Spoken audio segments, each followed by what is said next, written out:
Inaction, the slowest, most insidious form of death. It creeps in silently, a day here, a hesitation there.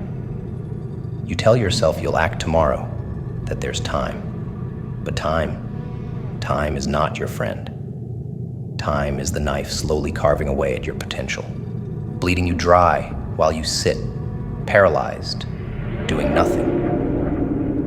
Inaction doesn't announce itself like a violent storm. No, it's a slow decay, a rotting from the inside out. And you feel it, don't you?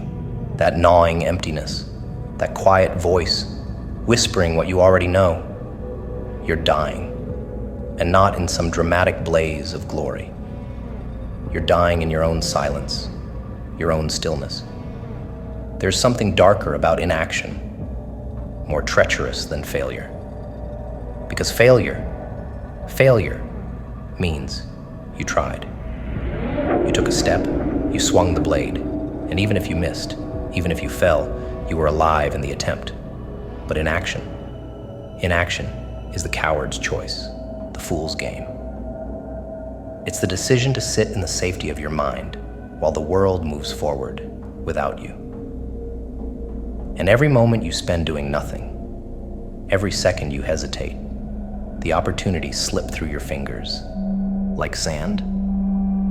You don't even realize it, but each passing moment tightens the noose, pulls you deeper into the quicksand of your own passivity. You see, inaction fools you. It makes you think that you're avoiding risk, avoiding pain. But in reality, you're choosing the worst kind of suffering, a slow, drawn-out death where the soul withers and the spirit decays. And the worst part? You feel it happening. You know what you're missing. You see the chances you didn't take, the actions you avoided. You sit in your own stillness, watching as life passes you by, as others rise while you remain in the same stagnant pool, rotting. Inaction is a thief. It steals your future. It takes what could be and leaves you with nothing but regret. Every day, you fail to act, fail to move, fail to take the risk. It's another day, closer to the end. And when that end comes, when you're left staring at the wreckage of a life unfulfilled, what will you have to show for it? A handful of dreams never pursued, 1,000 excuses, and the bitter taste of what could have been. Inaction is the death of potential, the executioner of dreams. It lulls you into a false sense of safety. But the only thing it offers is slow annihilation. It seduces you, makes you believe that waiting, hesitating, pondering is the smart move. But it's a lie. Inaction is the devil that sits on your shoulder, whispering that you'll act tomorrow, that you need more time. And in that hesitation, in that delay, you surrender your power. You surrender your life. You may think you're avoiding failure, but in truth, you're embracing a much darker fate, irrelevance. You fade, you disappear, not with a bang, but with a whimper. Slowly, quietly. You see, the world doesn't wait for those who sit idle.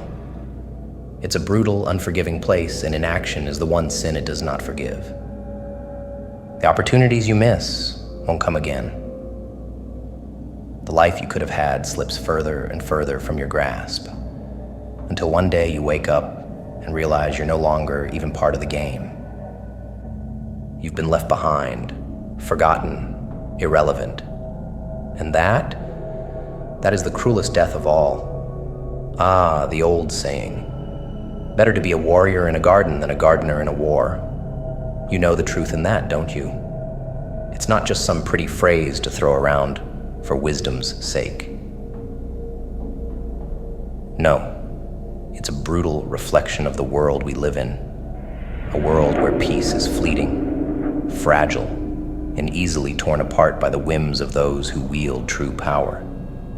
Being a warrior in a garden is knowing the darkness inside you, mastering it, and having the discipline to let it sleep until it's needed. Because make no mistake, the storm will come. And when it does, it won't ask if you're ready. It won't wait for you to learn how to fight. By then, it's too late. A warrior in a garden, he knows peace. He appreciates the quiet moments, the calm before the chaos. But beneath that serenity lies a sharpened blade, a mind conditioned for battle, a spirit hardened by the fire of experience. You see, that warrior is always prepared. He can enjoy the beauty of the garden, but the moment the winds shift, the moment the first sign of war appears on the horizon, he's already ready.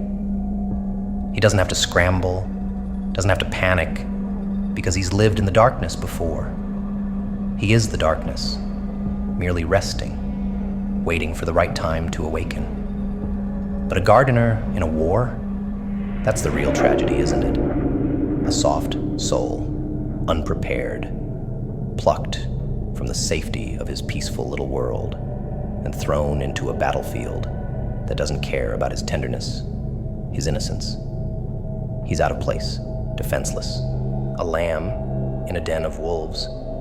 And when the blood starts to spill, when the chaos of war surrounds him, he crumbles. He's not built for this.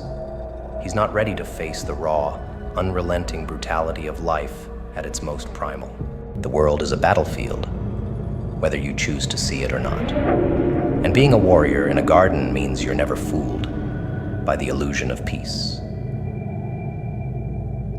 You understand that peace is just a breath, a pause between wars, a brief interlude before the next challenge rises from the shadows.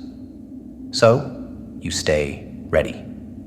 You train in silence, in the dark, while others bask in their ignorant bliss. You don't need to flaunt your strength, don't need to boast, because you know that when the time comes, when the garden becomes a battlefield, you'll be the one standing tall, blade in hand, ready to defend or destroy.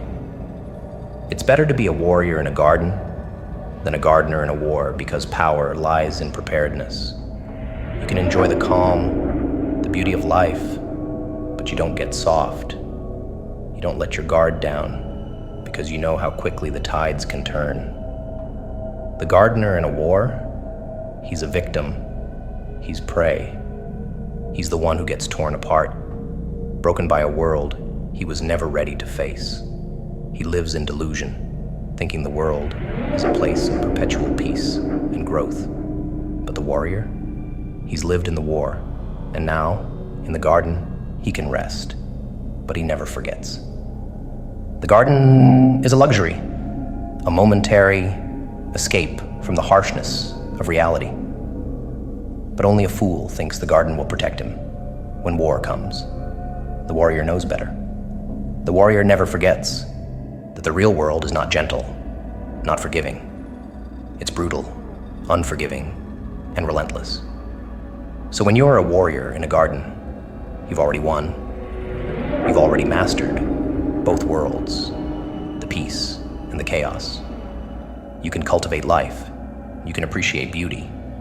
But you can also take it all away in an instant if the situation demands it. It's a dark truth, one that most people shy away from, but you see it clearly. The world isn't safe. It's never been safe. Peace is a lie, a thin veil covering the raw violence that underpins everything. To survive, to thrive, you need to be both the warrior and the gardener, but always the warrior first. Because when the storm comes, and it will come, you'll either be ready or you'll be buried under the weight of your own naivety. Change is slow. It's quiet. It's a creeping shadow that grows bit by bit until it consumes everything. That's Kaizen, the art of becoming something more, something dangerous, without anyone noticing, until it's too late. You don't announce your evolution. You don't show them your hand. No, you chip away, silently, relentlessly, while they remain oblivious, comfortable in their own complacency. And by the time they realize what's happening, you've already outgrown them, already surpassed them. You see, Kaizen isn't about perfection. Perfection is a lie, an illusion they sell to the weak to keep them chasing their tails. No, Kaizen is about progress, constant, unyielding progress, a better version of yourself every day, no matter how small the step. It's the pursuit of mastery, knowing you'll never truly reach it, but craving the climb, the struggle. Because in that struggle, in that grind, you become something they can't predict, something they can't control. You move in silence, inch by inch, while they waste their time chasing quick fixes, shortcuts, the delusion that success comes in bursts. But you know better. Kaizen teaches you that the real power lies in the details, in the daily grind, in the things they'll never see. But there's a darker truth underneath it all. Vision without execution. That's hallucination. It's nothing more than a pretty lie you tell yourself to feel like you're doing something. So many people talk about their vision, about their grand plans and schemes. But where's the execution? Where's the action? They fall in love with the idea of what they could be, hypnotized by the fantasy, but they never take a step toward making it real. They sit there, trapped in their own minds, thinking that planning is the same as doing, but it's not. And that's the lie that keeps them stuck in their own delusion, a hamster wheel of endless dreams that never materialize. You see, without execution, vision is just noise. It's just another hallucination, another mirage that fades when you get too close. People love to talk about what they're going to do. I'll start tomorrow. I've got big plans, but tomorrow never comes. And those big plans, they rot, wither away into nothing because they were never meant to be executed in the first place. They were fantasies, not goals. And a fantasy without action is just a hallucination, a flicker of light that dies out before it even begins. Kaizen doesn't tolerate hallucination. It's ruthless in its demand for execution, for consistent action, no matter how small. It doesn't care about your grand vision. It doesn't care about your dreams. It cares about what you do today, right now. And if you fail to execute, if you fail to put in the work, your vision dies. Slowly, quietly, it fades into the background of nothingness. Clarity doesn't come from standing still, from overthinking, from endlessly pondering the what-ifs. No, clarity comes from the chaos of action, from diving headfirst into the unknown. The secret, if you can stomach it, is to try everything, to embrace the madness, the uncertainty, the confusion. And in that whirlwind, you'll find something that grips you, something you can't pull yourself away from. But you've got to be willing to drown in the storm before you find the calm. You see, confusion isn't the enemy. It's the gateway. The real enemy is hesitation, the paralysis of indecision. They fear trying and failing, but what they don't realize is that doing nothing is the slowest, most painful death of all. It's better to be consumed by action, to throw yourself into the fire and see what survives. Because here's the thing. When you try everything, when you taste the full spectrum of life, the mediocrity falls away. The distractions burn off, and all that's left is the one thing you're meant for. The one thing that pulls at you, that whispers to you in the dead of night, that you can't let go of, even if you tried. But you'll never find it sitting on the sidelines, will you? No. You've got to get your hands dirty. Throw yourself into the muck and mire of existence. You have to fail over and over again until the failure teaches you what doesn't work, what isn't for you. You have to be willing to be lost in the dark, fumbling, grasping at shadows, until finally, you feel the weight of something real. And when you find it, you'll know, because it will consume you. It will devour your mind, take over your soul, and you'll realize that nothing else matters. All those other things you tried, they were just noise. But you had to go through the noise to find the signal, didn't you? The weak, they're afraid of that chaos. They want guarantees, assurances. They want to know the path before they take the first step. But you're different. You understand that the path reveals itself through action, through trial and error. You're not afraid of being confused, because you know that confusion is just the precursor to discovery. They sit in their comfort, trapped in the endless loop of indecision, waiting for the perfect moment. But that moment, it never comes. And while they wait, you're out there doing, trying, failing, evolving. Confusion is not a curse. It's a gift. It's the universe giving you permission to explore, to test, to push yourself to the edge and see what pulls you back. And when you find that thing, that one thing you can't pull yourself away from, you don't just commit to it. You become it.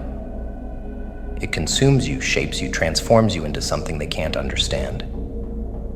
You stop dabbling, stop drifting, and focus all your energy, all your fire, into that singular purpose. And in doing so, you rise above the confusion, while they remain lost in the fog of their own indecision.